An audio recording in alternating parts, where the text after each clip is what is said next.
Codependence is something that is extremely common, so much so that at some time or another, probably all of us suffer from it.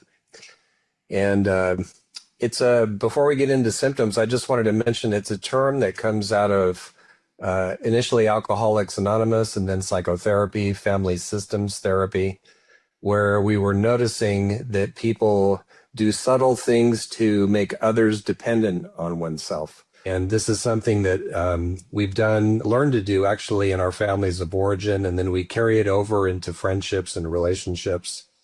And ultimately, it doesn't really serve either person, but at a conscious level, it's motivated by concern about others. In terms of characteristic features of codependency, one that comes up a lot is having a long record of being with unavailable partners, whether because they're with somebody else or there's something going on in their lives that makes them emotionally unavailable. Those are indicators of codependency. Also, feeling anxious when people do fine on their own. So sometimes people who suffer from codependency offer to be caretaking in one form or another, and the other person might not need it.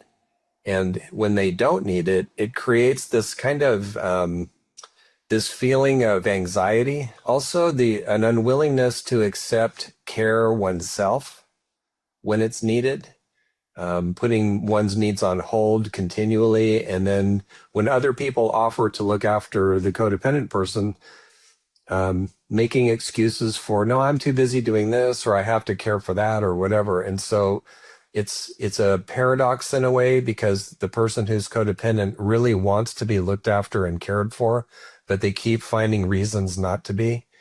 So those are characteristic. Sometimes the enabling of people who maybe in some kind of trouble, whether psychologically or socially or what have you. So oftentimes codependent people remove the consequences or shield people from consequences. So that tends to be characteristic too. There's another pattern that often comes up with codependent people where when we suffer from that, we're good at finding narcissistic people to form relationships with, whether that's romantic or friendship or what have you. And the two tend to interlock. So oftentimes, if there's a narcissistic person in the vicinity, the codependent person will unconsciously find them, which is why many codependent people complain, oh, the last person I was with was a narcissist. The one before that was a narcissist. There were narcissists in my family. Narcissists being kind of selfishness as a lifestyle. That's one way to think about it. People who are locked into that, In my course on managing and healing from codependency, we take a deep dive into all of this, and we do it also from a Jungian perspective, which isn't usually offered. So we look at codependency as being part of a split archetype, namely the wounded healer, where one person carries the wounded part and the other carries the healing part. So codependency tends to keep that archetype split. And in the course, we go over ways to reunite the two halves of that so that we can also reunite those split parts of ourselves as well, which is something I don't see offered elsewhere. And also the course has a lot of interaction with people in it. We go over different perspectives on codependency, including the Jungian. And I borrow a little bit from my family systems background as well, which lines actually nicely with the Jungian perspective. So when we learn to identify some of the habitual attitudes, behaviors, inner states of codependency, we already start the healing process because we're not caught in these unconscious patterns and dynamics. We also learn in the course about what's underneath all this. What really drives this behavior, these unconscious fantasies and needs that served us at one time when we were much younger, but aren't serving us now as we get older. So really going into what's under this, the depth of this, that's where the healing really starts to take place.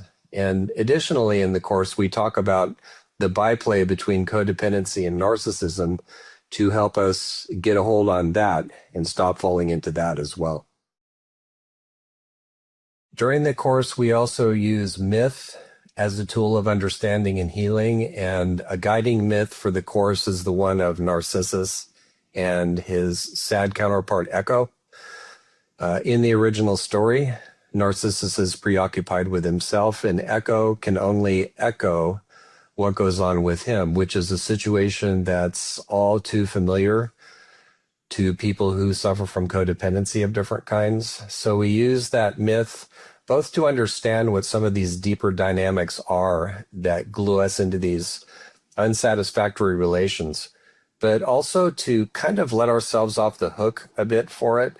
So we don't really diagnose, we don't pathologize, because these are things that live in all of us that we all fall into now and then. So what we want to do instead is understand why they're so gripping with the help of myths so that we can start to get free of them. Probably most or all of people who suffer from codependency are chronic rescuers, chronic caregivers.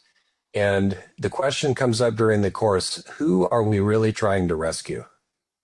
And that's where the piece about the split archetype comes in.